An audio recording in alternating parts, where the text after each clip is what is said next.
Dear. Valid. People.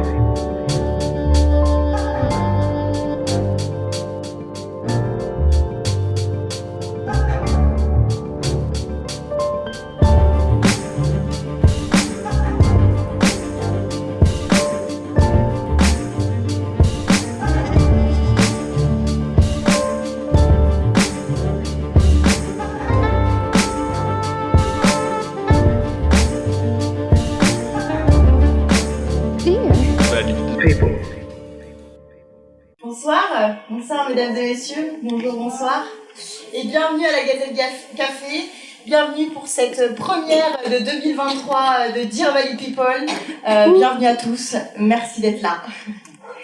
Je m'appelle Camille Carneguès, j'anime le podcast Dear Valley People, c'est comme ça qu'on l'a intitulé il y a quelques années, avec ce cher et tendre Damien Farjou, qui ne nous fait pas le plaisir de monter sur cette scène ce soir, mais qui en tout cas est là et bien présent. L'idée de ce podcast initialement donc sur les ondes de Radio FM+, donc qui est une radio locale à Montpellier. C'est un podcast et une des émissions qui passait toutes les semaines. Donc l'idée c'était de pouvoir parler du handicap de manière un peu large. Et après, parler du handicap avec certaines thématiques. Le handicap et le couple, le handicap et le travail, le handicap et le voyage, avec toujours un ou une ou des invités pour parler de ces sujets. Ça a duré environ une demi-heure, et donc c'était Damien ici présent qui était animateur. Et ensuite, l'idée, ça a été de rallonger ce temps d'échange, parce qu'on se rendait compte que finalement, y avait pas mal de choses à dire en fait. Et d'avoir non pas un, mais plusieurs invités, et d'être plusieurs aussi à tourner, notamment sur l'animation de ce podcast. Donc ensuite, ça a pris des temps de 40, 50 minutes, toujours à la radio. Et puis la rentrée 2022 est arrivée, et on s'est dit, bon, là, il est temps qu'on parle avec les gens. Et vraiment qu'on échange avec eux et qu'on soit en face à face. On s'ennuyait un petit peu devant le micro, même si c'est un studio qui est très chaleureux, il n'y a pas à dire, mais on s'ennuyait un peu. Donc voilà, ça prend cette idée-là du cycle de conférences depuis donc septembre 2022.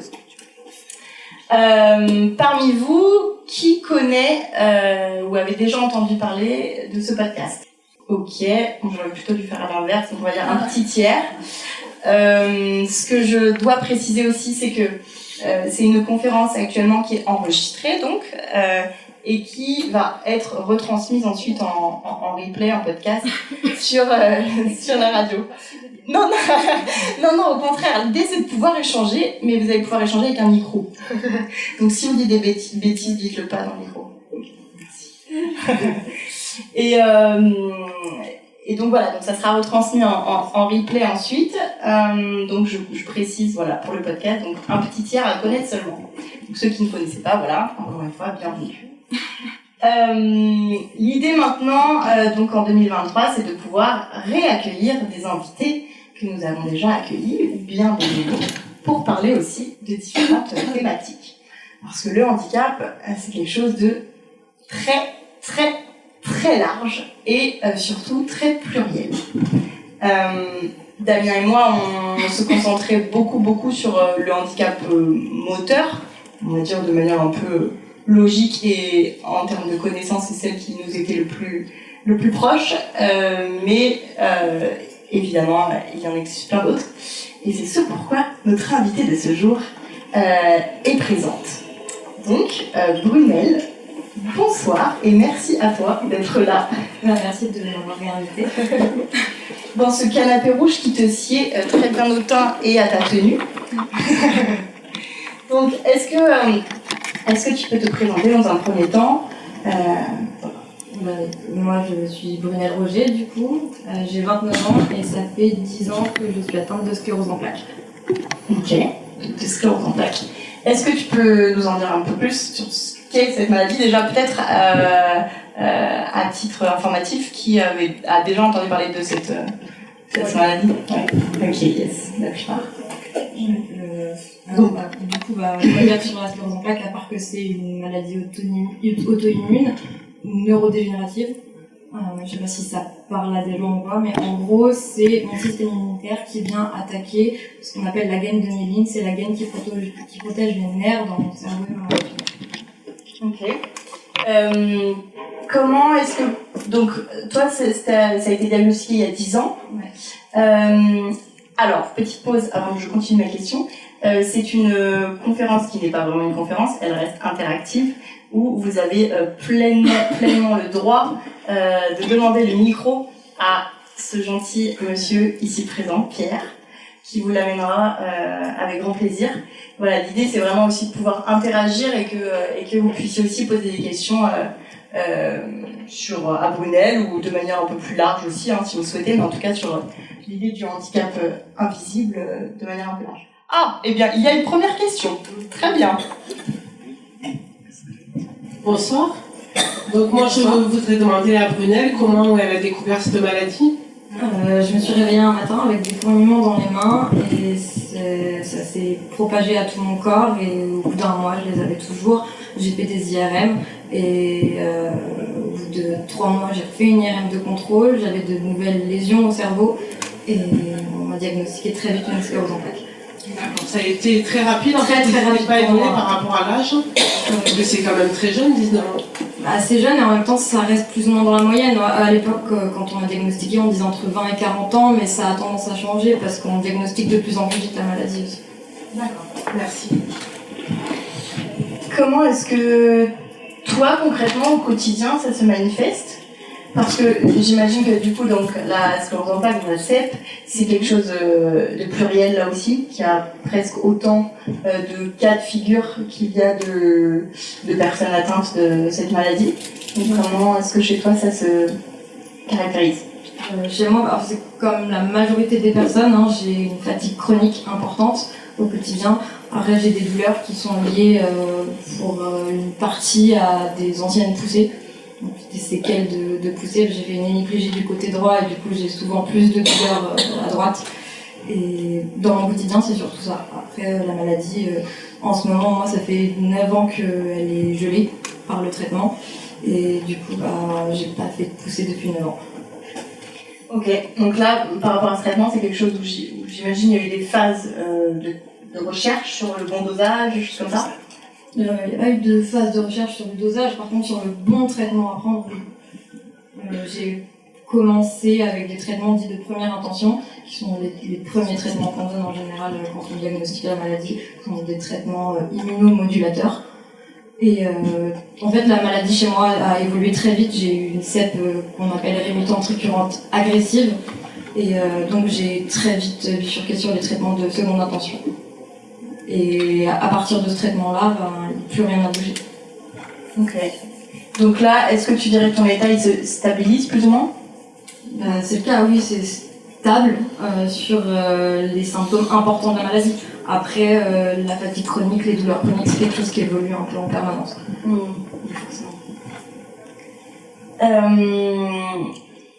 Quand tu étais passé dans la dernière émission, donc en l'occurrence c'était dans les premiers épisodes, donc le 10e exactement si vous voulez réécouter. Les épisodes sont dispo sur le site de Radio FM+, et pour ceux qui sont plus récents sur votre page YouTube. Dans le dernier épisode, tu évoquais donc la particularité d'avoir donc un handicap invisible, et notamment dans le rapport aux autres. Voilà, j'en dis pas plus. Est-ce que tu peux un peu nous raconter ça, ou en tout cas, là aujourd'hui, comment tu te situes par rapport à ça ? Est-ce que... C'est délicat. En fait, je pense que mon rapport aux autres, il était très lié au rapport que j'avais avec mon image et la maladie. En soi, ça a été assez difficile d'accepter que, quelque part, j'avais changé, sans vraiment avoir changé, parce que je suis la même, mais il fallait quand même que je m'adapte au quotidien, à la fatigue, aux douleurs, et au fait que j'étais plus forcément capable d'être aussi dynamique, de faire autant de choses qu'avant, et ça se ressentait vachement chez les autres, et surtout mon entourage a fait un peu... il a pris un peu de distance par rapport à ça. Je pense que c'était assez dur pour des personnes jeunes qui m'entouraient d'imaginer que en fait ça puisse tomber sur n'importe qui d'entre nous. Et au regard des autres, il m'a beaucoup peiné dans le sens où c'était dur d'avoir cette incompréhension de en fait je peux plus parce que j'ai pas l'air d'aller mal finalement. Et quand je disais bah, je peux plus, je suis trop fatiguée, aujourd'hui j'ai mal, ça va être compliqué, j'avais toujours ce regard, pourquoi en fait? Je le sentais vraiment, pourquoi elle se plaint? Donc c'est délicat de se sentir légitime en fait. Oui, le rapport à la légitimité. Dans ta prise en charge médicale, est-ce que tu as aussi l'impression que le fait que ton handicap soit invisible ou pratiquement invisible a joué? Complètement, en fait c'est un truc qui est très délicat pour moi, c'est que j'ai l'impression que dans ma prise en charge médicale je suis obligée d'accentuer que je suis mal, que j'ai des douleurs, que je suis fatiguée, que je suis pas tous les jours à 100%. Et c'est l'inverse que je fais dans mon quotidien en fait, j'essaye de passer complètement outre tous ces symptômes et tout, et je me dis non, tout va bien, et à chaque fois que je me retrouve face à des médecins, je fais complètement le contraire, et ça, même par rapport à soi-même, c'est très délicat en fait. C'est hyper intéressant parce que moi, dans mon quotidien, à l'inverse, j'ai la sensation que des fois, je dois rassurer l'autre en face, l'autre avec un grand A, en disant ben non, en fait, il n'y a pas de problème, enfin ça va, ma santé va bien, non, là j'ai la force pour faire telle chose, là j'ai pas la fatigabilité pour, alors qu'on me mettrait peut-être automatiquement l'étiquette de tu es vulnérable, et à l'inverse, du coup, toi, on t'avait pas du tout et elle est là, quoi. C'est ça. On en a pas mal parlé avec Damien d'ailleurs de ce sujet-là, du fait que les gens vont parler de mes capacités alors que je les ai pas forcément, et pour les gens lesquels le handicap se voit, on va juste vous prêter des incapacités en fait. Est-ce que tu t'es demandé pourquoi? Parce que j'ai réagi comme ça. Je sais pas, je me dis que les gens ont souvent besoin de justificatifs et que justement, à part me croire sur parole, il n'y en a pas. Enfin si, j'ai une carte mobilité inclusion, mais pas la sortir à chaque fois que je dis que je suis malade. Ouais. Est-ce que tu as déjà eu des anecdotes, des moments où vraiment c'était périlleux, hyper compliqué, et que tu avais dû, comme tu dis, justifier et prouver presque? Ouais. Dans le bus une fois. J'étais assise aux places handicapées et il y a une femme qui rentre qui était en béquille et qui, elle, demandait rien à personne. Et il y a une jeune, c'était pour aller à la fac, il y a une jeune qui vient, qui me demande la place pour cette dame-là. Et moi, je lui dis non, excusez-moi, demandez à quelqu'un d'autre. Et là, il y a une femme de randonnière qui commence à hurler que c'est pas normal, que c'est une place qui est faite pour des personnes en particulier. Et je sors ma carte et elle continue à me hurler dessus. On sait pas trop comment réagir dans ces moments. Ok. Comment t'as réagi pour le coup? C'est pas parce que c'était pas écrit sur mon front que j'avais rien en fait. Ok. N'hésitez pas à interagir si. Allez, nickel. Oui, du coup, ça me fait par association d'idées, là, ça me fait penser au supermarché, donc faire ses courses au supermarché. Et ben, moi, je suis tombée une fois sur... j'ai sorti ma carte. Bon, moi, j'ai une carte de priorité. Hein. J'ai sorti, mais ça se voit pas, c'est écrit tellement petit. D'ailleurs, c'est un gros souci, ces cartes. Parce que pour les personnes qui sont pas en fauteuil roulant, alors qu'il y a le logo fauteuil roulant, eh ben, on est soumis à ça. Et bon, ça m'est jamais arrivé, mais je peux penser que certains, quand ils voient ça, ils vont dire, mais voilà, quoi, il y a vraiment... il y a quelque chose d'incompréhensible pour moi. Alors que finalement, la version précédente à cette carte CMI était, bon ben, voilà, elle était violette, voilà, il n'y avait pas de logo, voilà, pas plus de logo que ça. Et donc, ben, voilà, c'était juste pour dire que en supermarché, je me suis retrouvée confrontée à une personne qui, comme moi, avait une carte, mais qui ne l'a pas sortie. Donc, quand je suis arrivée et que j'ai voulu lui montrer, ben, elle dit, ben, moi aussi j'en ai une. Et ça a créé une tension extrêmement dure, parce que d'une part, le vigile qui n'était pas là, qui n'était pas sensibilisé, il n'a pas su quoi faire. La caissière, elle était complètement désemparée. Bon, voilà, c'est une mauvaise expérience.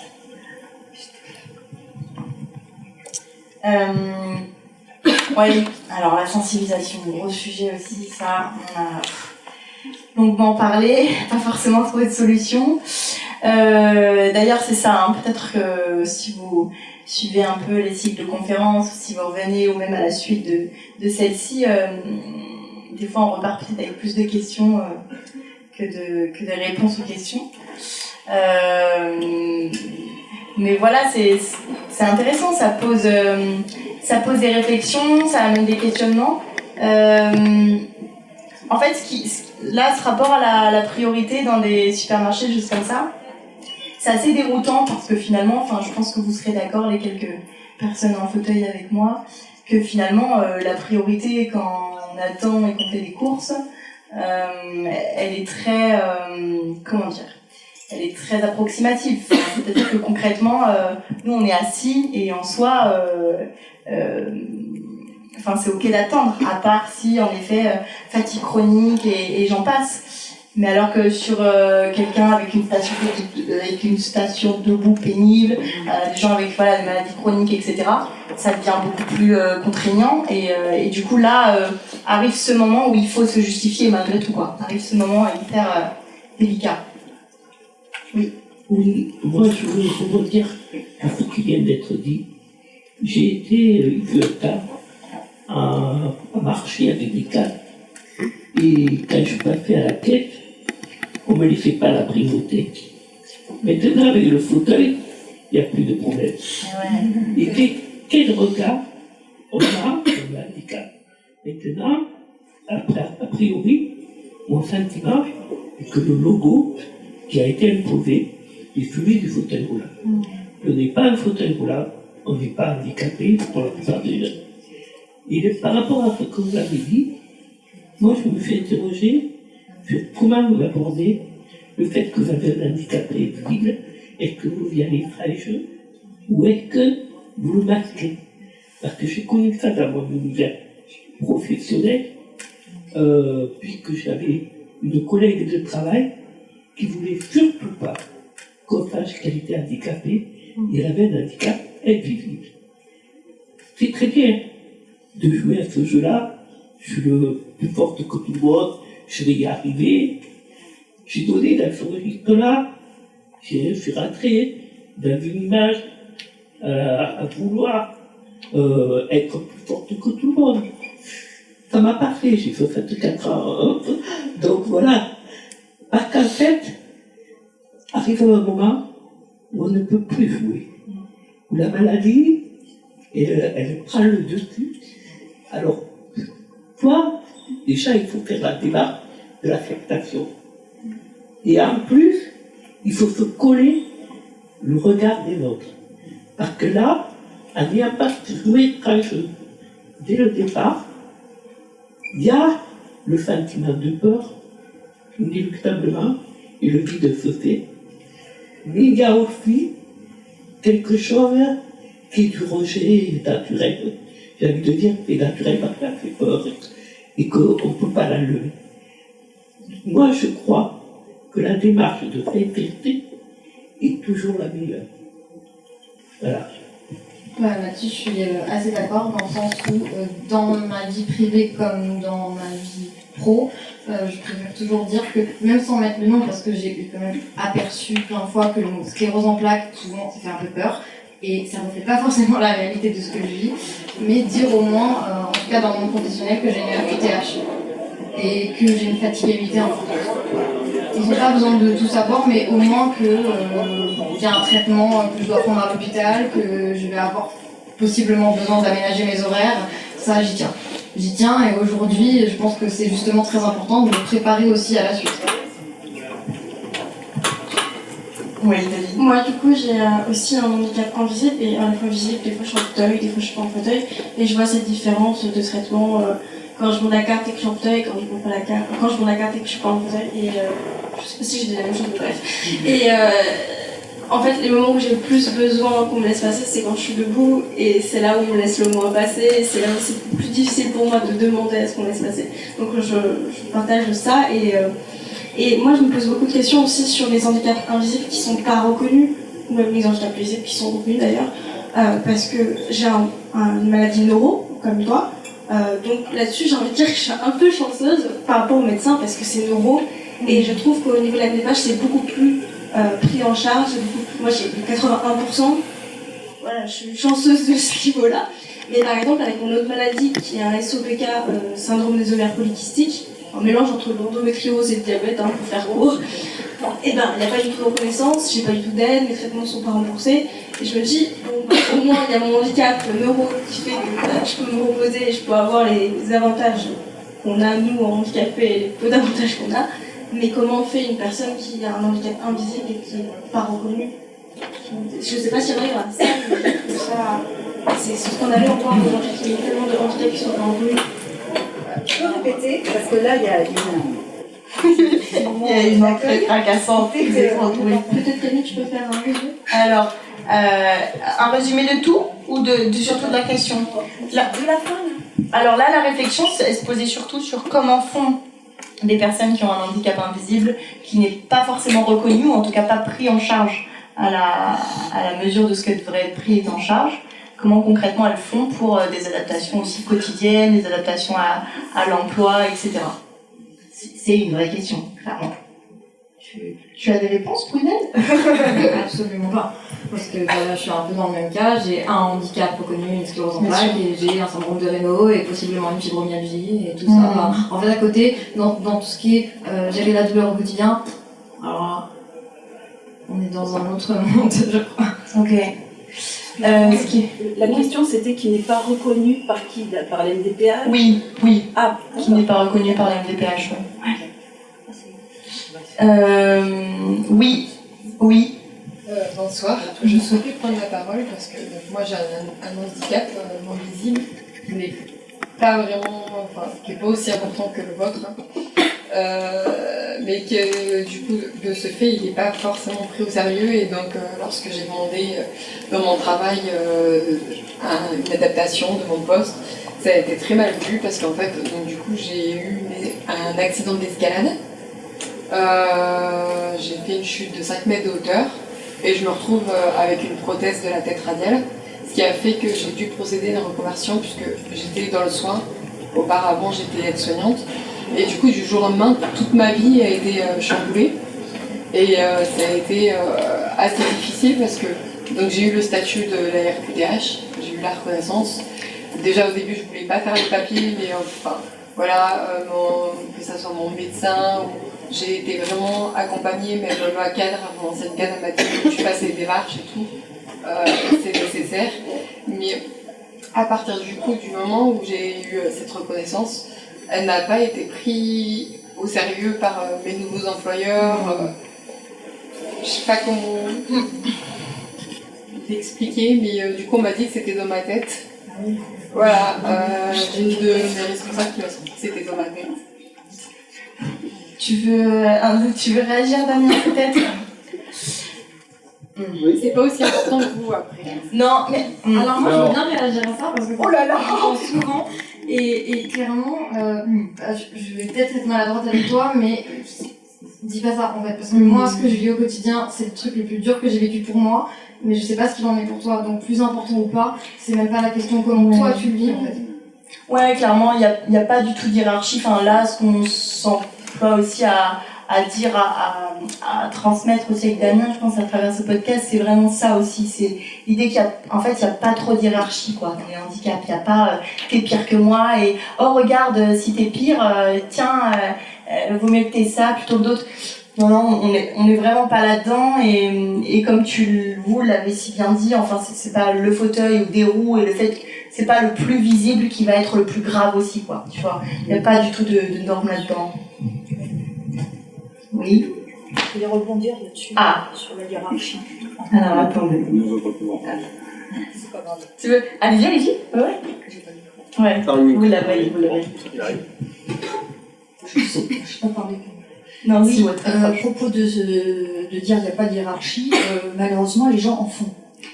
Et moi, quand je me plains, bon moi je suis dépressive et plus que ça, je suis sous antidépresseurs, neuroleptiques, somnifères, anxiolytiques depuis plus de 20 ans et on va dire que je suis stabilisée mais je ne serai jamais guérie. Bon, bref, il m'arrive quand je suis très mal ça se voit, hein, je suis avec des gens, on fait une activité commune et je me plains. Bon, c'est vrai que j'ai tendance à me plaindre beaucoup. Et j'étais donc dans une activité de groupe. Bon, on faisait de la danse. Et il se trouve que parmi nous, il y avait une personne en fauteuil roulant. De style comme, enfin, voilà, le vrai truc. Un fauteuil roulant électrique. Voilà, merci.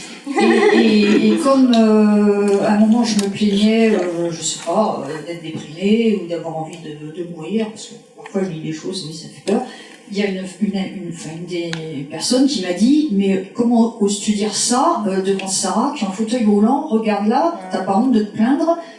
Donc il y a quand même une hiérarchie que font les gens valides entre les handicaps psychiques et le handicap physique, ce que je peux comprendre, mais là c'est vrai qu'elle m'a, j'en ai même eu honte, je me suis dit ouais c'est vrai pourquoi je me plains, mais la hiérarchie on vous la fait quand même. Les handicaps psychiques souvent on dit oh mais remue-toi, surtout quand c'est la dépression quoi, remue-toi, tu te plains tout le temps, t'es tout le temps fatigué alors que t'es pas malade, t'es chiante, j'en passe parce que j'ai aussi les troubles de l'humeur, hein, donc c'est pas seulement remue-toi, c'est t'es chiante, voilà. Donc ça peut être très lourd à porter aussi, même si c'est pas physique du tout. Vous avez une interaction derrière ou pas? Ouais, j'allais enfoncer une porte ouverte. Oui, bah allez-y. Ok, après alors. Moi je voulais reparler de l'histoire de la fameuse carte prioritaire. On revient en arrière. Ouais. Ça rejoint les histoires de hiérarchie, hein, c'est pareil. Enfin, mais bon, c'est pareil, j'ai un handicap invisible. Et cette histoire de carte, moi, ça m'a complètement changé la vie, quoi.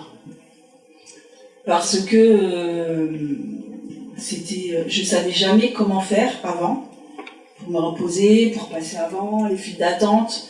J'étais vraiment coincée, je savais pas comment faire et dire quoi. Et depuis que, mais j'ai eu beaucoup de mal à avoir la carte, j'ai mis au moins 3 ans. Et depuis que j'ai eu cette carte, surtout pendant les histoires de Covid, là, les files d'attente dans les supermarchés, partout, les files d'attente. Quand je dois aller voir ma fille à Paris, les files d'attente, n'en parlons pas à Paris, pour moi c'est impossible. Et cette carte, mais vraiment, elle me sauve la vie. C'est-à-dire que je peux. Et alors, il y a un moment aussi, c'est pas parce qu'on a la carte que des fois on n'ose pas la montrer au début. Comme tu disais, Dominique, tout à l'heure, que des fois on veut pas montrer. On n'a pas été habitué à montrer ses faiblesses, donc on veut faire la personne qui arrive, quoi. Mais en fait non. En fait non, cette carte, ça change la vie vraiment, quoi. Donc moi après j'ai appris à sortir la carte, parce qu'au début j'arrivais pas, il y avait un peu de gêne, de honte. Les gens qui sont même ma propre fille, hein, quand elle est avec moi, elle est un petit peu gênée. Donc je me dis bon ok, voilà, elle veut pas passer devant tout le monde avec moi. Elle est gênée. Donc bon. Et maintenant, c'est vraiment un automatisme de dire j'ai cette reconnaissance et j'ai cette reconnaissance et je profite de la carte. Oui. Et ce n'est pas abuser ou ce n'est pas profiter, passer devant les gens. Mais des fois, ça peut mettre du temps. Quand ça se voit pas, ça peut mettre du temps à ce qu'on accepte ça. Moi, ça m'a vraiment sauvée. Ouais. Bien sûr. Je peux la montrer et je suis légitime. Je suis légitime. Et on n'a que ça pour être légitime. Ouais. Donc quand ça se voit pas, on n'a que ça. On n'a aucun élément visible. Hein. Ouais. Rien du tout, quoi. Ouais, c'est ça. Est-ce que il vous est arrivé, alors, bon, peut-être pas vous deux, mais en tout cas, je vais revenir peut-être sur Brunel, mais des fois de penser, alors, à un espèce d'outil, un espèce de truc, alors, j'irai peut-être pas jusqu'au fauteuil roulant, mais pour visibiliser, en fait, cet handicap et montrer que. Je te donne un exemple plus concret. J'ai une copine qui est amputée et pareil, dans l'exemple du bus, a priori il y a une malédiction sur le bus, parce que dans l'exemple du bus aussi, où il fallait qu'elle s'assoie et où clairement il n'y avait rien qui montrait qu'elle avait besoin de s'asseoir, qu'elle avait du mal avec ses prothèses à tenir debout longtemps, etc. Et elle s'est dit, à partir de ce moment-là, personne ne m'a laissé m'asseoir, on m'a pas donné la possibilité. À partir de ce moment-là, elle a décidé d'avoir des prothèses hyper visibles, très, un peu 2.0, MacGyver, enfin des prothèses vraiment qui envoient hyper design et tout, et qu'elle rendait visible, quoi. Et à partir de ce moment-là, beaucoup de personnes lui ont laissé la place et pouvaient s'asseoir. Et je me rappelle de ça, à me dire, ah ouais, c'est quand même fou. C'est quand t'avais dû en venir là, en fait. Voilà, c'est un peu justifié, montrer qu'elle a, et puis c'est montré. c'est ça. C'est grave qu'il y ait les gens venir là. Ouais, c'est là où on se rend compte que les gens, ils manquent de bon sens. Et je voulais savoir, j'espère que ça ne vous pose pas. Attendez, on vous redonne le micro. Excusez-moi. Pas de problème. Je tenais à vous dire aussi, je suis en train de filmer la conférence pour une amie à moi qui est également handicapée. Je sais pas s'il y a possibilité de retrouver carrément sinon la conférence sur le site, parce que oui, je prends les moments clés de la conférence, mais je ne vais pas m'amuser à filmer. Oui, non, elle est... Parce que je suis arrivée après. Ah d'accord, c'est pour ça, alors que vous avez raté l'intro. Non, pas de problème, c'est une conférence qui est enregistrée, donc le podcast sera disponible sur YouTube et sur le site de la radio aussi, Radio FM+. Du coup, oui, pour en revenir à votre amie, je trouve que c'est lamentable qu'elle ait dû se justifier, parce que les gens devraient faire preuve de bon sens et en fait, laisser la place à partir du moment où la personne me demande, c'est qu'il y a certainement une raison derrière. C'est pas anodin. Toi, Bruna, tu t'es déjà répondu cette question en même temps. Non, jamais. Il y a un collé la carte sur le front, là, je vois. Tu l'as tapé. Oui, des fois j'hésite vraiment, je reste que je la garde là, et comme ça on sait. Tu l'as fait tomber malencontreusement. J'ai besoin d'une canne, je vais prendre une canne vraiment hyper design. Ah, bien fluo et tout. Ouais, je voulais revenir sur le sujet de l'indulgence qu'on peut avoir pour ces gens qui sont valides et qui ne voient pas, parce que c'est invisible, notre handicap. On ne peut pas, je pense, juger, si ce n'est faire des tentatives de sensibilisation avec une diplomatie, quand on peut, puisque nerveusement aussi tout le monde a ses limites. Mais quand on se le sent et qu'on est bien disposé, je pense qu'il n'y a pas à hésiter. Bon, pour moi, c'est facile à avoir ce jugement, puisque je suis responsable d'une association qui fait du sensibilisation au handicap. Et comme j'ai un handicap invisible, forcément, je mets l'accent dessus, puisque finalement, toutes les autres associations connues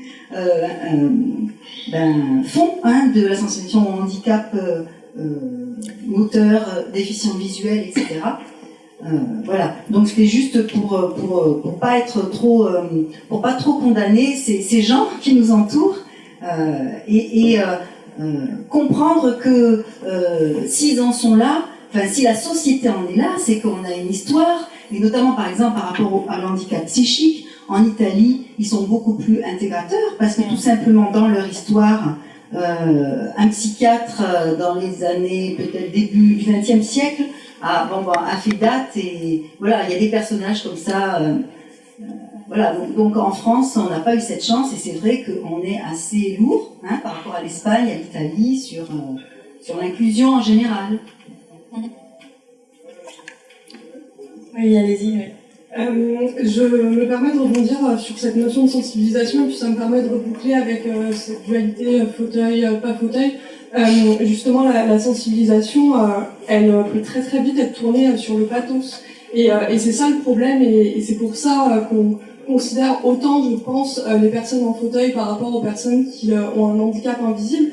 C'est que, en fait, ouais, on voit les personnes handicapées, désolée pour le terme que je vais utiliser, mais comme des personnes qui font objet de pitié. Et c'est un peu dur, désolé. C'est ce qui est. Voilà, il n'y a pas de politiquement correct, ça va. On sait ça, on est là-dessus. Et en fait, malheureusement, il y a beaucoup de sensibilisation qui appuie beaucoup trop dessus. Bon, je crois que vous en aviez déjà parlé, mais le Téléthon, typiquement, c'est un objet de sensibilisation. C'est un objet de sensibilisation en tant que tel, et pour le coup, il y a beaucoup de sensibilisations qui sont mal faites, et c'est bien un problème, je pense. Bon, et qui plus est, Téléthon, juste pour fermer la boucle, c'est quand même une campagne aussi de récolte de fonds de base aussi, pour la recherche médicale, pour donc œuvrer voilà, initialement pour la recherche médicale. Bon, je ne vais peut-être pas m'engager sur le sujet, mais ouais, peut-être pas m'engager sur le sujet. Moi, j'ai une petite astuce, j'en ai une. Très bien, on a des Quand je solutions. suis en fauteuil roulant et que je dois me lever dans la rue parce que j'ai envie de tout simplement marcher ou je ne ressens plus le besoin d'avoir le fauteuil roulant, c'est toujours délicat pour moi parce que je sens que dès que je commence à me lever, il y a des regards sur moi. Mais marche, mec, comment ça? Des astuces comme me lever et crier « Lourdes m'a sauvé! Lourdes m'a sauvé !» Et franchement, ce que j'ai, c'est des rires. Donc après, quand les gens viennent m'interroger, je peux leur expliquer. Mais du coup, je détourne ça souvent à l'humour. Et sinon, pour répondre à ta question tout à l'heure... Tu oublies de préciser, je te coupe, mais tu oublies de préciser que tu es comédienne dans ta vie professionnelle et personnelle. Bon. C'est vrai, c'est vrai. Mais en fait, ouais, pour répondre à ta question de tout à l'heure, est-ce que vous avez déjà augmenté, exagéré votre handicap pour... voilà.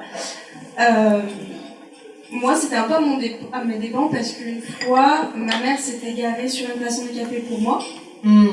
Et un homme était venu nous hurler dessus alors qu'on avait la carte de stationnement en nous disant « Mais vous êtes pas handicapé, nanana. » Et moi, je me suis insurgée, je lui ai dit « Non, mais tu veux voir mes IRM peut-être ? Est-ce que tu veux voir mes taches blanches dans le cerveau ?» Voilà. Et il n'avait pas su quoi répondre. Et juste après ça, en fait, à chaque fois qu'on se garait sur une place handicapée, ma mère venait m'ouvrir la porte, me prendre par le bras et m'aider à marcher en me soufflant dans les oreilles « boîte ».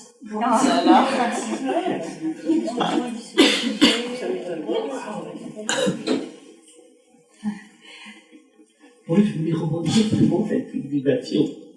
Parce qu'en fait, moi, c'est un mot qui finit par me faire rire. Parce que ça fait 60 ans qu'on fait de la flexibilisation. Et pour en venir à quel résultat, s'il vous plaît, on a eu des lois qui nous ont permis d'intégrer normalement le monde ordinaire, j'ai envie de dire. Et moi, j'ai évolué sans ces lois dans le monde ordinaire. Et j'ai envie de dire, les associations, toutes les unes après les autres, ont fait leur petite campagne de sensibilisation sur toutes les formes de handicap. On y a tous le droit. Mais pourquoi? Peut-être qu'on va développer ce livre en face. Parce que pour moi, si le résultat est là, c'est que chacun d'entre nous, on a laissé faire pour ne pas prendre notre place. Vous pouvez quelque part regarder mon parcours. J'ai ma place, je me fais respecter, je suis bien connue pour ça. Et bon, je ne suis pas toujours la bienvenue, mais je m'obstine. Je m'obstine à être comme je suis et à vivre comme je veux. Et ça, c'est pas donné à tout le monde. Il faut avoir le caractère pour des fois défendre sa position et dire oui, j'ai une différence, mais elle ne va pas accaparer toute ma vie. Je suis avant tout une femme. Vous pouvez considérer que je suis en situation de handicap. Moi, je vous dis, je suis une femme. Et rien d'autre. Et ça change le discours. Hein. Parce qu'on est dans le discours d'égalité. Et pas avec des valides d'un côté, des handicapés de l'autre. Là, moi, c'est mon créneau. Voilà. Ça me fait penser à une phrase que Rokhaya Diallo avait sortie dans un podcast, le podcast de Kif Taras. Donc, Rokhaya Diallo, c'est une journaliste, juriste, femme noire, hyper engagée, militante et tout, et qui disait que elle détestait le terme de tolérance, elle préférait celui du respect.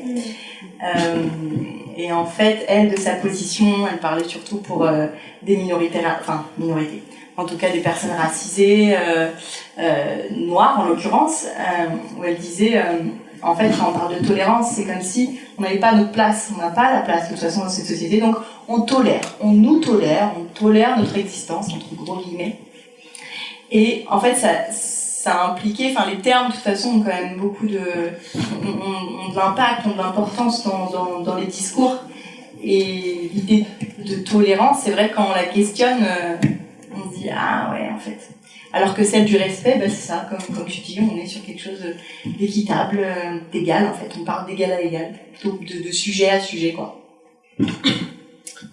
Et justement, pour rebondir là-dessus, sur le terme tolérant, j'aimerais avoir votre avis à toutes les deux. Est-ce que c'est pas un phénomène qui est reproduit sur le fameux terme inclusion pour les personnes en situation de handicap, qu'on n'aime pas utiliser ce mot inclusion, pas à tout va, comme le mot tolérance, alors qu'au final, c'est plus un aveu de faiblesse, entre guillemets, de manque dans la société, ou est-ce qu'il y a ça casse des choses?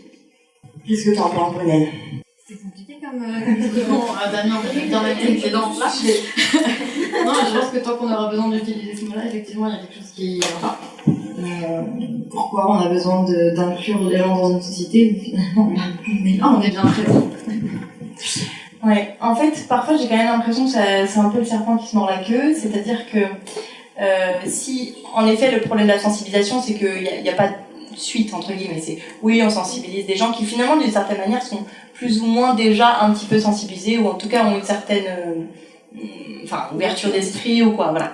Mais concrètement, on n'est pas sur de la sensibilisation concrète de politique, de pouvoir public et décideurs qui, eux, pour le coup, prennent des décisions et agissent théoriquement dans le bien-être de tous et d'une société et tout. Donc, en fait, mais l'idée de s'il n'y a pas de sensibilisation, et bien malgré tout, sur des employeurs, des choses comme ça, ils vont pas naturellement et simplement aller vers un recrutement de personnes en situation de handicap.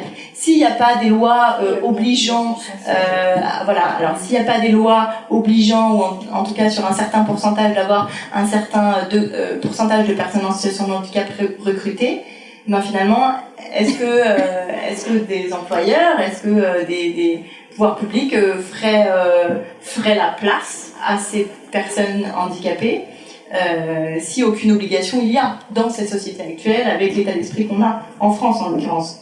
Ben je sais pas.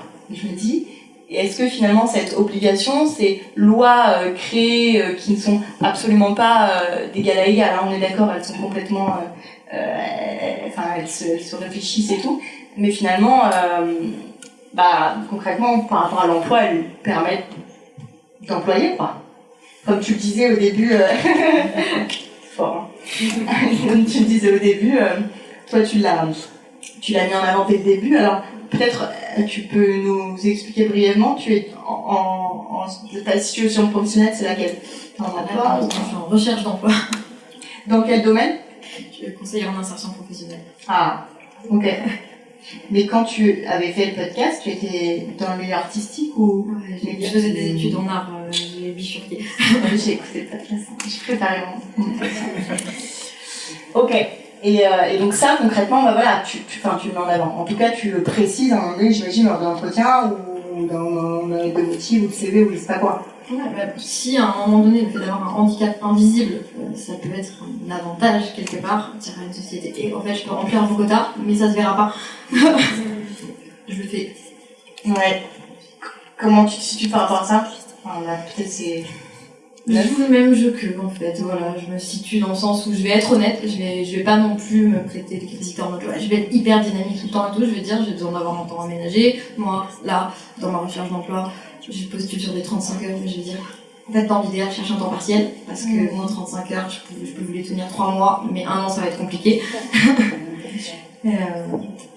Tu vois, l'honnêteté, je pense. Oui, vas-y. En parlant de sensibilisation, juste pour savoir, dans la salle, il y a combien de personnes qui sont venues ici pour se sensibiliser, qui donc ne font pas un métier en rapport avec le handicap et qui ne sont pas handicapés? Juste pour voir combien il y a de personnes valides, en fait, qui s'intéressent vraiment à leur question.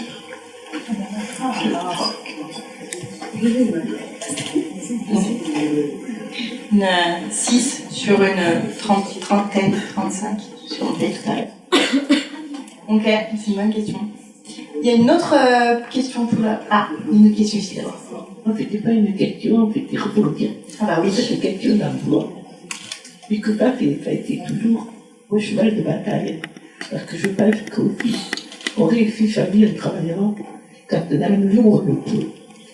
Et que si on n'arrive pas à faire appliquer cette loi de 1987 qui prévoit 6% de travailleurs handicapés dans toute entreprise de plus de 20 salariés, c'est quand même catastrophique.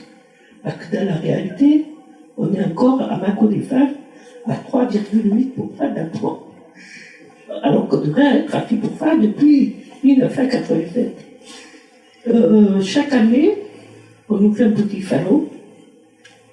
On a les mêmes entreprises qui proposent les mêmes postes. Ils gardent un an leurs salariés et puis ils les mettent dehors. Ils reçoivent des primes et tout va bien. Personne ne réagit. Donc voilà, moi je dis encore là, même les témoins salariés qui laissent faire, les syndicats, ils ne s'évitent pas à faire de cette question. Parce que bon, j'ai travaillé, j'ai été délégué syndical. À l'RMS, c'est quelques traces dans mon discours d'ailleurs. Et justement, parce que j'étais en situation de handicap, on a voulu me coller toutes les questions du handicap. Et j'ai dit non, c'est pas du tout comme ça que ça va marcher. Et à chacun de vous, de vous investir sur cette question. Parce que voilà, trop souvent, on laisse faire. Puis dans chaque entreprise, je veux dire, on a évolué les choses pour qu'on tende vers ce 6%. Mais le taux d'emploi, il serait respecté. De même pour l'accessibilité. Chacun d'entre nous est client. On voit tous les jours des endroits où malheureusement on ne peut pas accéder, où il n'y a pas la boucle magnétique par exemple. Parce que l'handicap auditif, aussi on en parle rarement. Les lignes de guidage pour les non-voyants, là aussi on n'en parle pas beaucoup. Mais ça existe. Et tout cela, qui ont demandé, par exemple, à d'autres petits commerçants, et vous savez, il y a une loi, le guichet là, que vous avez encombré de vos publicités, il n'est pas fait pour ça. Il est fait pour que les personnes en situation de handicap puissent payer. Puis chacun, vous mettez acteur de faire appliquer la loi, eh bien, je crois qu'on évoluerait aussi. Que les personnes en situation de handicap puissent payer, et c'est ce que j'avais dit, Damien, à une conférence précédente que je trouvais très intéressante. Tu avais dit, mais en fait, on n'est pas forcément considérés comme des personnes de sujet de droit à part entière, et surtout en ayant un pouvoir d'achat à part entière. C'est-à-dire que les commerces et les endroits où l'idée c'est aussi de pouvoir dépenser et acheter, alors même si tout ne se réduit pas à ça évidemment, mais là ne sont pas forcément accessibles, ou des restaurants, des bars, des choses comme ça. Et c'était intéressant de poser cette réflexion en fait, est-ce que la personne en situation de handicap est considérée comme voilà, alors un sujet de droit à part entière, mais aussi ayant un pouvoir d'achat à part entière, quoi. Il y avait une autre question, non, vers là-bas. Ouais, c'était une anecdote. Attends, oui, le petit micro. Oui, on aime les anecdotes.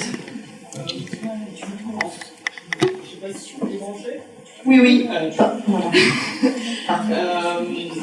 C'est un peu pareil que pour la carte, mais pour la RQTH aussi.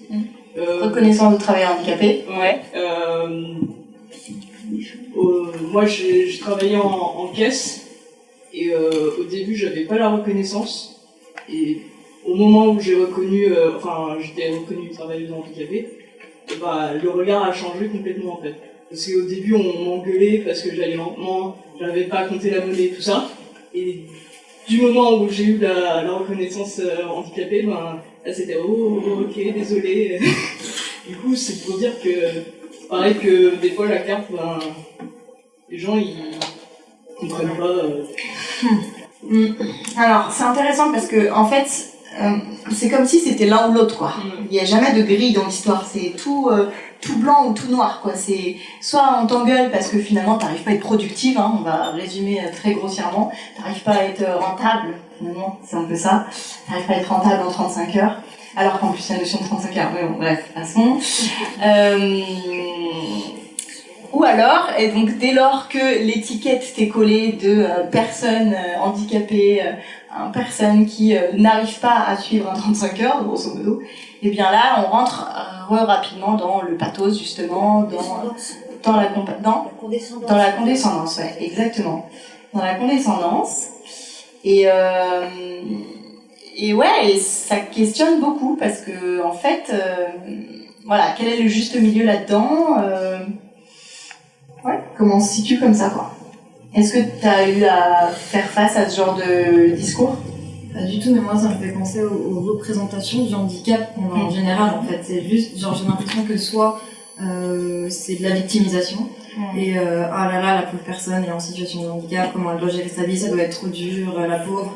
Soit c'est, la personne c'est un héros, en fait, du quotidien, genre oh là là, trop fort, elle arrive à vivre, elle continue, quoi. Prenez exemple sur elle. Prenez exemple sur elle, c'est une leçon de vie. Oui, exactement. Très peu de juste milieu finalement. Tout à fait. Il montre souvent les gens sportifs qui sont dans des situations de handicap absolument terribles, sans bras, sans jambes, et qui font du sport. On voit toujours ça, quoi, mais c'est un extrême complètement. Et ils ont des mentalités de. C'est ça. Ce sont des athlètes de haut niveau, au même titre que tout athlète valide qui. Et donc, toi, t'es là, tu dis mon maman à côté, génial, quoi. Oui. Ah ouais, non. Mais... Elle veut prendre le micro. Par exemple, je voulais dire une chose qu'on s'est dit à l'oreille, mais je sais pas la réponse à ce qu'on disait. Je sais pas si, je voulais savoir si c'était arrivé à des personnes qui, comme moi, du fait de leur handicap psychique, n'ont pas beaucoup travaillé dans leur vie, voire pas du tout, parce que voilà, trop lente, trop déprimée, puis bon, bref. Du coup, n'ayant pas de revenus, vous allez voir, on va y arriver, ont une allocation adulte handicapé, ce qui monte bien. Du coup, évidemment, ne paient pas d'impôts. Et le jour où vous faites une activité, moi j'ai toujours fait des activités avec des gens, enfin je veux dire, valides, quoi, parce qu'en effet, bon, c'est pas parce que je suis dépressive que je peux pas faire du tango argentin. Bon, non, j'ai arrêté, mais bon. Et un jour, sinon, on veut un exemple après. Quand je vais, tango autre chose, j'adore la danse. Mais il m'est arrivé plusieurs fois, vous savez, les discussions qu'on a dans la rue, ah ouais, les impôts qui augmentent et tout, puis moi, c'est vrai, je réfléchis jamais, parce que je suis aussi un peu borderline, donc ça part comme ça, et je dis, oh, moi, je paie pas d'impôts. Et ah bon, mais tu vis de quoi ah ben, je travaille pas. Ah ouais, tu vis de quoi? L'allocation adulte handicapé. Ah, mais tu es une parasite. Donc moi, je sais pas si ça t'est arrivé, mais nous, c'est même pas, c'est qu'on est même traité parfois de parasites.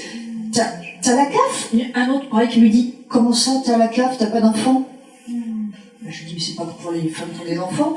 Donc il y a encore des personnes, bon, qui croient que la CAF c'est uniquement pour les femmes qui ont des familles nombreuses. Et puis en général, les gens qui ont bossé toute leur vie, quand tout d'un coup ils s'aperçoivent, ah bon, toi tu bosses pas et en plus t'es payé à rien foutre, t'es une parasite. Alors ça rajoute à la culpabilité en effet, de pas réussir à s'insérer, de ne pas avoir pu m'insérer dans le milieu du travail.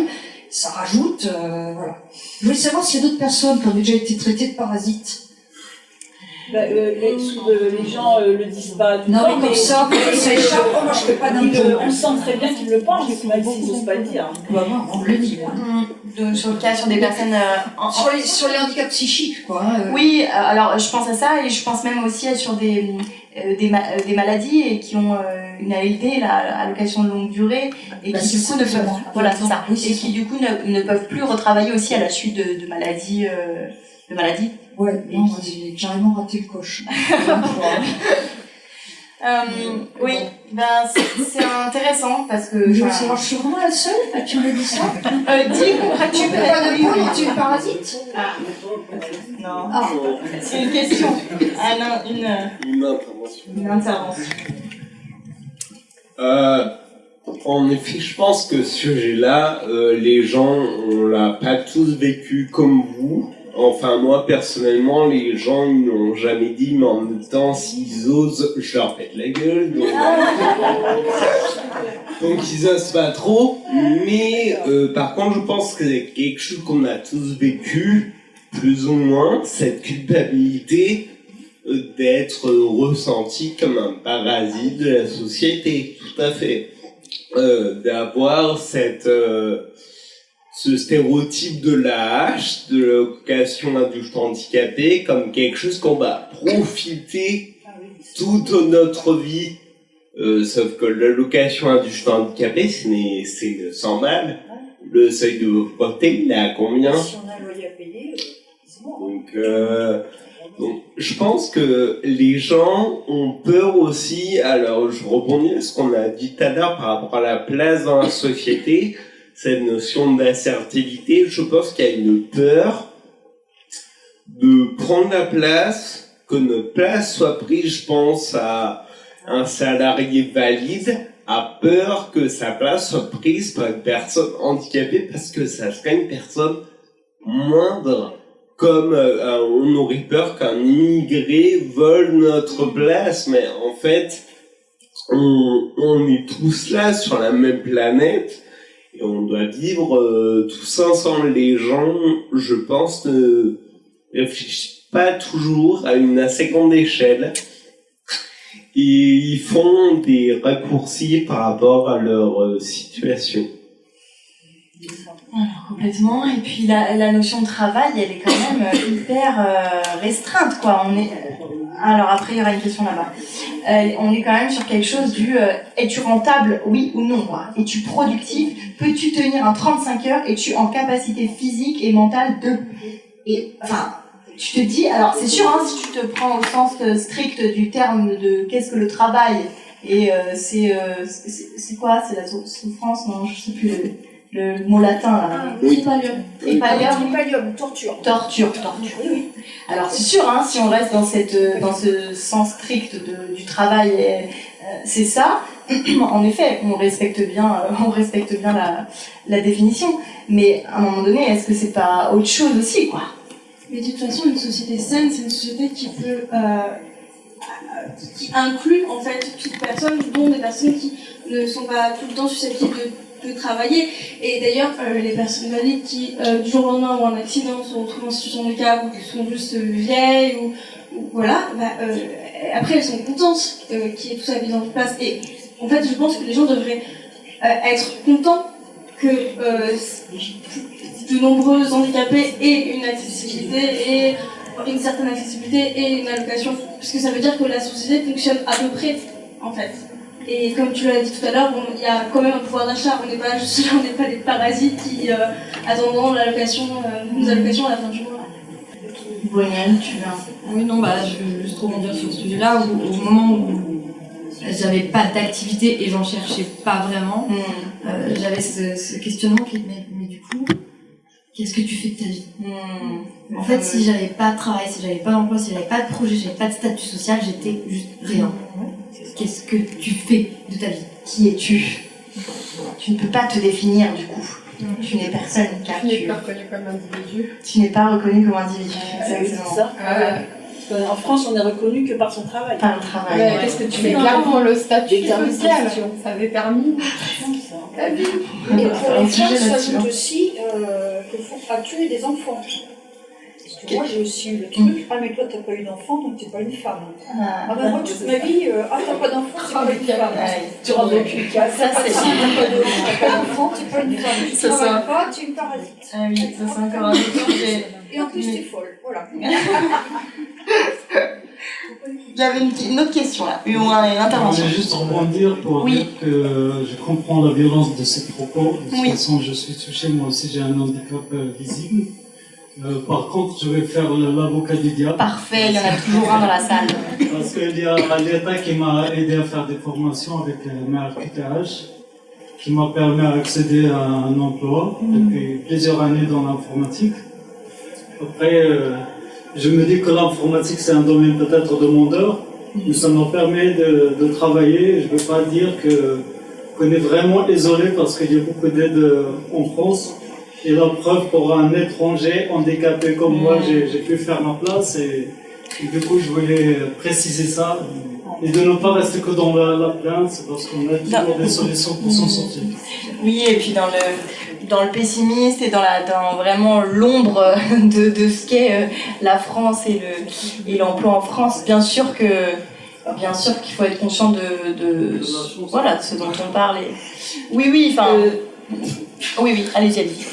Oui, donc effectivement, j'ai pensé à ça. Je pensais le dire, mais bon, je sais pas, mais bon, du coup, ça, vous avez initié. J'ai vécu en Amérique latine, au Pérou, et je peux vous dire que l'avocat du diable, on a beaucoup de chance en France. Voilà. Un pays comme le Pérou et des centaines d'autres, quand vous êtes handicapé, vous n'avez aucune chance si votre famille ne vous prend pas en charge. C'est la rue directe. Il n'y a rien. Voilà. Et la plupart des gens handicapés finissent dans la rue, à la cocaïne et crèvent dehors. C'est tout, c'est comme ça. Voilà, il n'y a pas d'allocation, il n'y a que dalle. Donc c'est vrai que vu de notre société ici, forcément on se plaint, c'est normal, on devrait être mieux, on devrait être rentable, etc. Mais il faut toujours, voilà, c'est bien que voyager, on relativise toujours, quoi. Voilà, c'est important aussi de voir ça, de voir l'autre côté du verre. Bien sûr. Et bien sûr, prendre un pas de recul, un peu de hauteur sur tout ça et considérer d'où on est, ce qu'on fait et tout. Ça, je suis complètement d'accord. Par contre, je pense quand même que les droits sont pas forcément acquis à jamais et on le voit bien sur plein de sujets et entre autres l'avortement aux États-Unis. Donc, je pense que c'est quand même bien aussi de rappeler qu'on existe et que on a une légitimité, etc. Peut-être mettre pause pour laisser rentrer. Non, il s'avance. Je crois que c'est la première fois qu'il y a autant de monde ce soir. Donc vraiment c'est top, ça fait très plaisir. Donc apparemment ce sujet attire. Allez, c'est bon. Il y avait une autre intervention. Oui, je voulais une intervention pour cette histoire d'être utile, parasite, inutile, etc. Bon, c'est vrai que moi, mon handicap, il est arrivé sur la fin, on va dire, de possibilités professionnelles.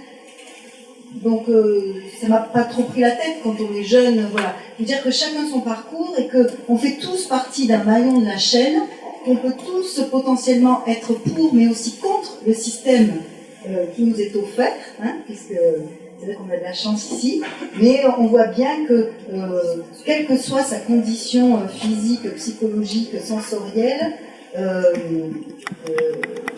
voilà,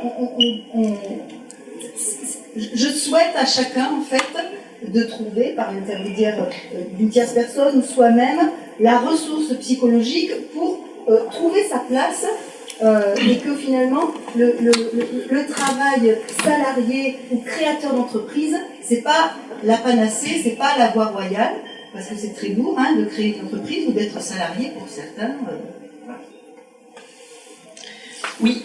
Et je tiens aussi à préciser, on l'avait déjà précisé dans les conférences précédentes, que on parle aussi de là où on est. C'est-à-dire que le handicap, en l'occurrence, c'est quelque chose de l'ordre de l'accueil, de l'acceptation, et ça à différents moments de la vie. Et en fait, c'est tout un cheminement qui n'est jamais permanent. C'est-à-dire que la personne qu'on est le lundi n'est pas la même que celle qu'on est le vendredi, et ainsi de suite, voire même que le lundi matin, que le lundi après-midi. Donc c'est bien aussi de remettre les choses dans leur contexte, que là dont on parle, en effet, à 20 ans, à 15, 20 ans, on est plein d'espoir. À 25 ans, on voit tout noir parce qu'en fait, on trouve pas de boulot et parce qu'en fait, on est confronté à ce prisme infernal de ne pas être employé pour, ou alors si on est employé, c'est pour le pathos. Enfin, je grossis les traits volontairement. Mais voilà, c'est bien aussi de se rappeler qu'on parle dans un instant T sur un moment et que les choses sont pas permanentes, quoi. On évolue aussi dans notre réflexion et aussi dans notre acceptation du propre handicap. Oui, bon, là on a parlé du travail, tout ça, mais de notre place dans la société. Il y a aussi le handicap dans le couple, c'est pas de la tarte. dans le couple. Et puis aussi, moi-même, je trouve par rapport au voisinage, par rapport à nos voisins, tout simplement. Oula, il y a plein de C'est des sujets, voilà, de la vie quotidienne.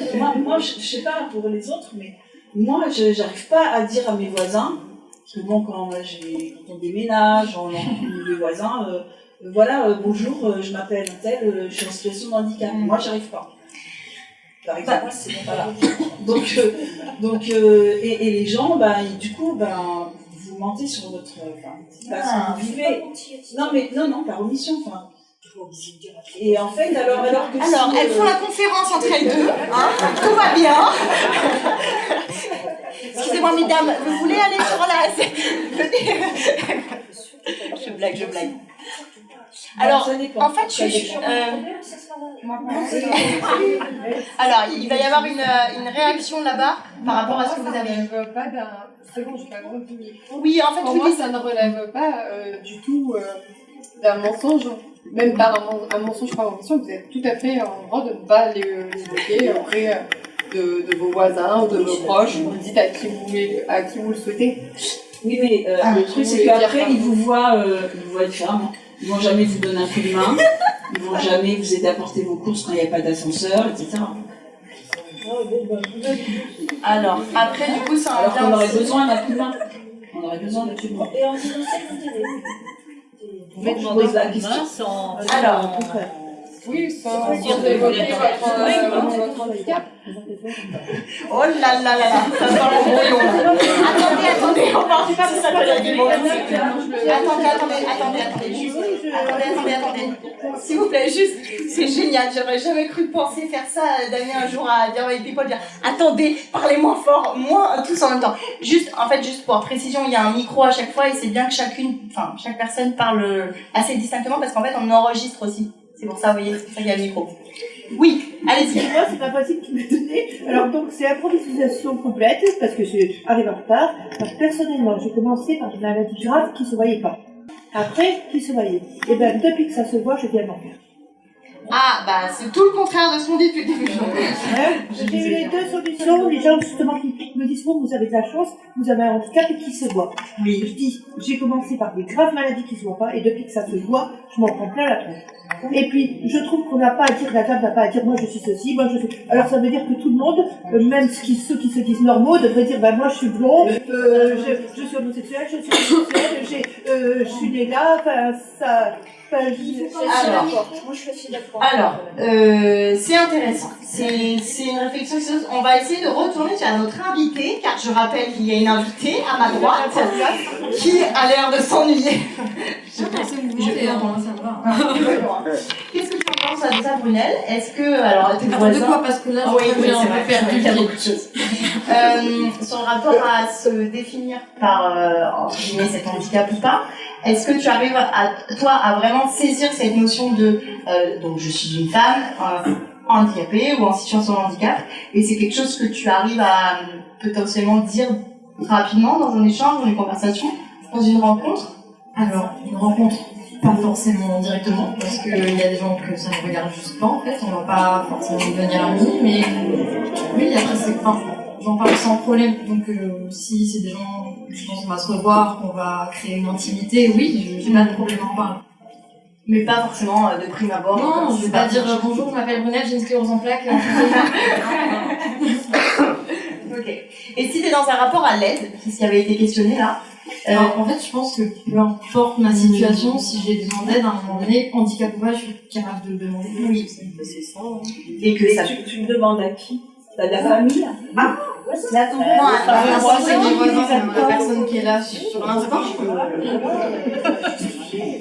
Il y avait une... Oui, excuse-moi. Oui. Bon, je vais revenir. Non, mais je te force pas, hein. Moi, on peut m'amener beaucoup de sujets, peut-être. Des heures, il n'y a pas de problème. Donc, pour répondre à Véro, par rapport à tes voisins, moi, j'ai un handicap qui se voit. Et mes voisins, ils ne peuvent pas ignorer. Ils m'ont jamais proposé d'aide. Hein. Je vois un point local, hein. Puis je l'ai, puis que je la demande. Et d'ailleurs, je dois dire qu'on a des années de sensibilisation, on a des années de téléthon, et à mon avis, c'est tous les effets pervers de tout ça, parce que maintenant, en gros, vous avez des gens qui font une attitude qui, moi, me fatigue, qui vont vous demander je peux vous aider? Mais je ne dis pas parce que je peux vous aider à tout bout de champ, des choses que je suis capable de faire, et que, par contre, moi, j'ai acquis la capacité de savoir à tout moment demander aux autres quand j'ai besoin d'aide. C'est ça aussi. C'est s'affirmer. C'est dire, bon, j'ai une difficulté. Il ne faut pas toujours attendre du projet. Il faut mettre à votre portée. Hein. C'est pas possible. Oui, tout à fait. Et puis, vouloir finalement espérer de l'autre qu'il sache exactement quand intervenir ou quand ne pas intervenir. Et je pense que ça fait aussi écho à la notion de consentement un petit peu, celle de l'aide, je sais pas si c'est ce que tu veux dire, mais parce que souvent dans le rapport à l'aide, il y a un rapport au consentement, il y a un rapport à ok, on crée un échange, on crée une rencontre avec quelqu'un qui va impliquer peut-être que la personne réponde oui ou la personne réponde non. Et en fait, des deux côtés, il faut que ça soit ok, quoi. Enfin, il faut que la personne, quand elle demande de l'aide, soit ok d'entendre que ce soit un non et que ce soit un non clair et efficace et pas vouloir forcer l'aide. Est-ce que tu as déjà été confronté à ça, Brunel? Une aide non voulue. Mais si, des amis, parce que ça pensant que peut-être ce jour-là je suis trop fatiguée, que là il faut peut-être porter ton sac. Mais en vrai, en toute bienveillance, donc ça m'a pas posé de problème. Mais oui, c'est pas d'un bon, dire, c'est pas d'un bon sentiment. Je pense que ce que voulait dire la dame par rapport à ses voisins, c'est surtout comment parler du handicap pour la première fois quand c'est pas visible, quoi. Là, il y a eu l'exemple des voisins, mais c'est sûr qu'on va pas se présenter bonjour, je m'appelle Untel, je suis handicapée, je répète à tout le monde, je suis handicapée, c'est pas la question, mais effectivement, le besoin, dire ce besoin, qu'on soit handicapé ou non, dire voilà, est-ce que vous pouvez m'aider à prendre ça s'il vous plaît, et si la personne se questionne, oui, parce que j'arrive pas à me laisser, nanana, enfin, oui, tout simplement. Tout simplement. Vous pouvez affirmer ou non selon si vous en avez envie ou pas, si vous êtes handicapé. Mais en fait, et c'est super important, et même pour refuser de l'aide, de dire non, t'inquiète pas, là j'en ai pas besoin, ça me fait plaisir que tu m'aides, et du coup, quand j'en aurai vraiment besoin, j'hésiterai pas à te le dire. Et c'est vrai que moi, j'étais souvent dans des conflits avec les gens parce que je leur reprochais tout le temps de ou pas m'aider, ou m'aider, et je me disais tout le temps, mais réfléchissez, vous voyez bien que je galère. Et en fait, non, c'est pas toujours évident. Et moi, même face aux difficultés d'autres, à d'autres handicaps, je peux être dans cette situation-là où je sais pas comment aider, où ça m'est déjà arrivé de proposer de l'aide à une personne en fauteuil. Ou même de commencer à la pousser alors qu'elle avait rien demandé, me dire oh là là, mais je suis en train de faire un truc que je reproche à tout le monde, pourquoi je fais ça? Donc c'est important de tout le temps, en tout cas quand c'est nécessaire, de répéter nos besoins, et voilà, parce qu'on n'est pas dans la tête des gens et ils ne sont pas dans nos têtes. Et non, j'ai envie de dire comment on interagit avec les autres en fait, tout simplement. C'est-à-dire que moi j'ai envie de connaître mes voisins. Je vais me présenter, je leur propose qu'on aille boire un verre, qu'on se fasse un apéro pour apprendre à se connaître. Et là, la discussion se fait en fait. J'ai pas besoin de plus, j'ai envie d'avoir des relations avec les gens comme ce que j'aurais avec n'importe qui d'autre. De toute façon, pour en revenir à... Je sais pas ton prénom. Je disais, voilà. Attendez avec le micro, ouais. Toujours cette histoire de comment se présenter aux gens. Moi, je trouve que c'est important parce que, de toute façon, vous arrivez quelque part, partout, que ce soit voisinage ou autre, on va toujours vous demander qu'est-ce que vous faites dans la vie. Donc, soit on ment là, vraiment on dit voilà, moi je suis hôtesse de l'air, n'importe quoi, je suis hôtesse au sol, caissière. Soit on dit, parce que ça va, vos voisins ils vont vous poser la question de toute façon, ils vous voient pour la première fois, tu fais quoi dans la vie en fait? Donc soit on dit, on sort à un beau bar, soit on va bien devoir dire, je suis pas dans l'emploi. Ah ouais, pourquoi t'es pas dans l'emploi? Qu'est-ce que tu fais ça? T'es en situation de handicap. qu'est-ce qu'il y a et après ils vont, tu vois, c'est inévitable en fait parce qu'ils te posent la question. La première question c'est, ici en France, c'est tu fais quoi dans la vie? Tu fais quoi dans la vie? Changer les codes à ce niveau-là. T'es obligé de savoir répondre ce que sur tu vas l'emploi. dire. Alors, À l'école, Brunel, vas-y. moi je pense qu'à un moment donné, c'est aussi à nous d'essayer de changer les codes en fait. Si la question, enfin la réponse qui est attendue ne nous convient pas, changeons la réponse en fait. Bien sûr. J'ai envie de dire, moi je suis passionnée de ça, voilà, c'est ce qui m'anime dans la vie. Bien sûr, bien sûr. Et puis si même la question en elle-même ne plaît pas, moi maintenant souvent quand on me redemande ça, je demande alors, tu de manière rémunérée ou non rémunérée? Du coup ça pose le cadre, c'est de manière rémunérée il y a ça, et de manière non rémunérée il y a ça. Enfin ça, j'exagère mais... Et en fait ça pose autre chose et la personne en face du coup re-questionne aussi le truc, elle se dit ah ouais mince, ah bah les deux. Il y avait une réaction, oui. Pour répondre à Véronique, sur le souci de dire qu'est-ce que je fais quand on m'interroge, on dit tu travailles? Non. Donc si tu travailles pas, pourquoi? Est-ce que tu es handicapé? On peut répondre simplement je ne souhaite pas en parler. Je veux dire, on n'est pas obligé de répondre à une injonction de se justifier d'être quelque chose, handicapé ou pas, de travailler ou pas. Si on ne souhaite pas aborder un sujet avec une personne en plus qui nous est étrangère à la base, ça devrait pas être un problème, en fait. Voilà. Je pense qu'il faut oser dire certaines choses à certaines personnes. De même, le problème de l'aide, c'est pas parce qu'on est handicapé qu'on doit revendiquer quelque chose ou refuser, parce qu'on est trop fier, on l'accepte pas. Qui qu'on soit et dans quel état physique ou mental qu'on soit, on doit être à même de pouvoir dire bah là j'ai besoin d'aide parce que je suis fatigué ou c'est trop lourd, je n'y arrive pas. Point. On n'a pas à se justifier de pourquoi on le demande. Après la personne accepte d'aider ou pas, mais voilà, ça ne s'exige pas et ça ne s'excuse pas, je pense. Complètement, je rejoins. Et d'ailleurs ça me fait penser à Elisa Rojas, qui est une femme incroyable en situation de handicap, avocate, très engagée, militante, qui est passée, Damien gigote sur son fauteuil du style ne l'oublie pas de le préciser, mais qui en effet est passée dans l'émission. Il a eu le plaisir de l'interviewer. Et c'est une femme géniale, assez engagée dans le milieu anti-validiste et militant, et qui avait notamment précisé dans une émission de podcast, qui est toujours le même podcast, là, nous mettrons les liens,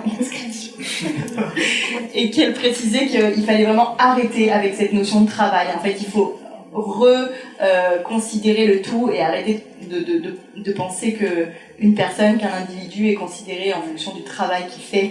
Et vraiment, du coup, parce que c'est beaucoup trop excluant, en fait. Et justement, pour toutes ces raisons-là, d'invalidité de manière très large, d'incapacité au travail type comme on l'imagine, que c'est complètement excluant, en fait. Et justement, dans une société qui se veut inclusive, au maximum, etc., c'est pas possible, en fait. On ne peut plus considérer les choses par le travail, quoi, à part entière. Voilà. Une réaction d'intervention là-bas.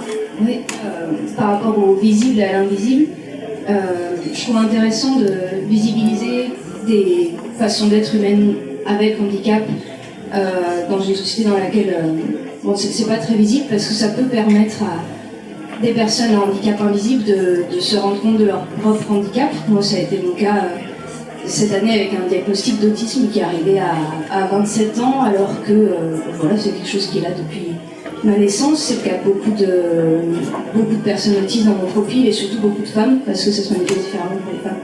Et je pense que, et pour mes proches et pour moi, si l'image de ce que c'est que d'être humain dans la société que j'avais de disponible en grandissant avait inclus certains traits de caractère que j'avais, j'aurais peut-être déjà pu comprendre plus tôt et aussi moins forcé sur l'adaptation voilà, pour correspondre à une certaine façon d'être pour le temps. Et donc moins fatiguée et peut-être pas découvert ce diagnostic par l'épuisement, mais plutôt par quelque chose de plus créatif, plus constructif, par communauté. Bien carrément. Voilà, je rejoins aussi à 100% par rapport au diagnostic. Et d'ailleurs, c'est pas le premier témoignage que j'entends dans ce sens, hein, qui va aussi dire ah bah voilà, en fait ça explique plein de choses, ça explique plein de traits de ce qu'on considérait être mon caractère ou ma personnalité et qui en fait faisait juste part au handicap. Et oui, ça les diagnostics. Oui.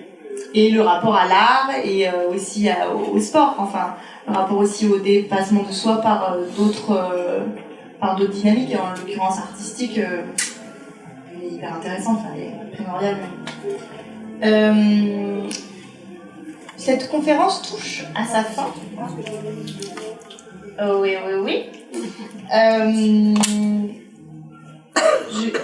Je regarde mes notes parce que j'avais noté quelque chose où tu disais, Brunel, dans une émission précédente, que les enfants étaient sans filtre et que au moins eux, ils osent poser les vraies questions et ne pas rester dans l'ignorance. Est-ce que, Brunel, le but de la vie n'est pas un petit peu d'être tous des enfants?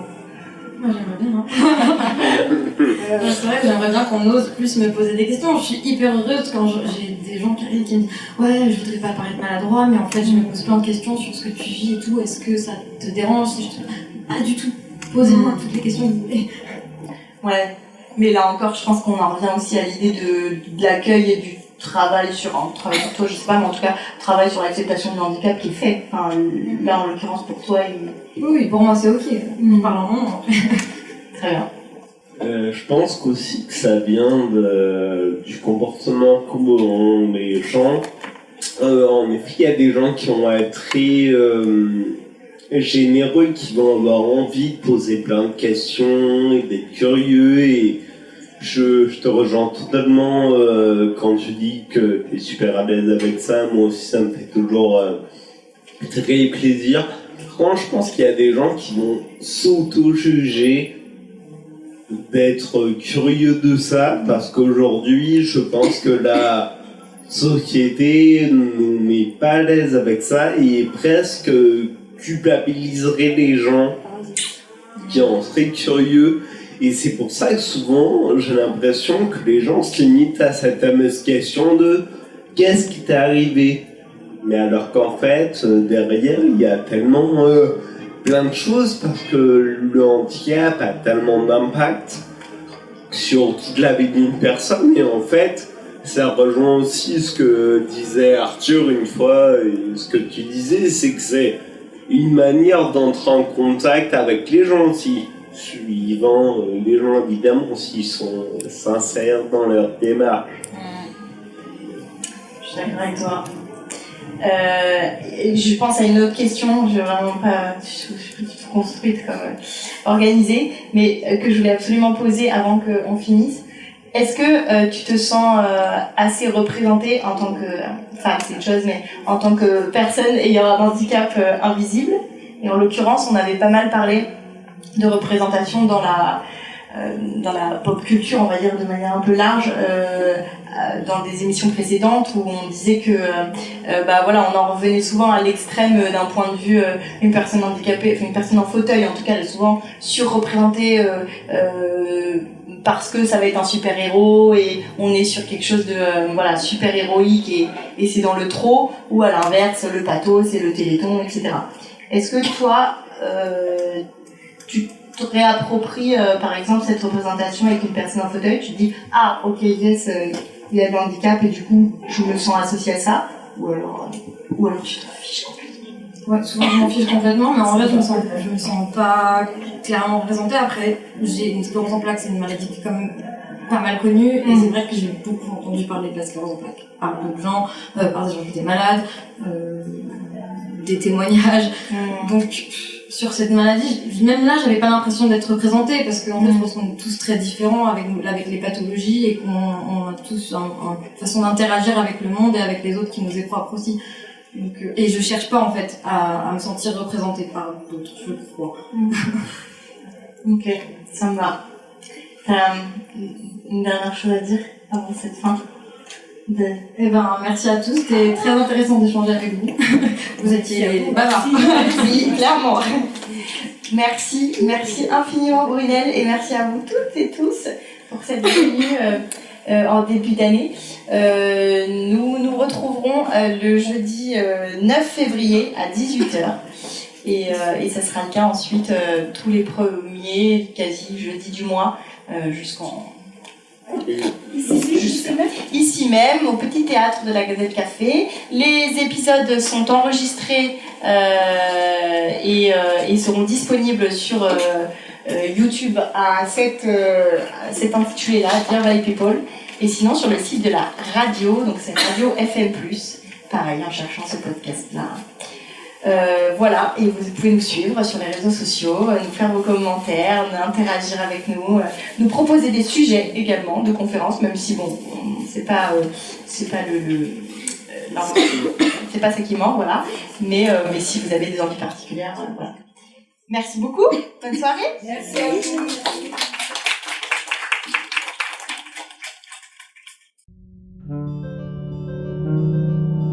Dear Valley People.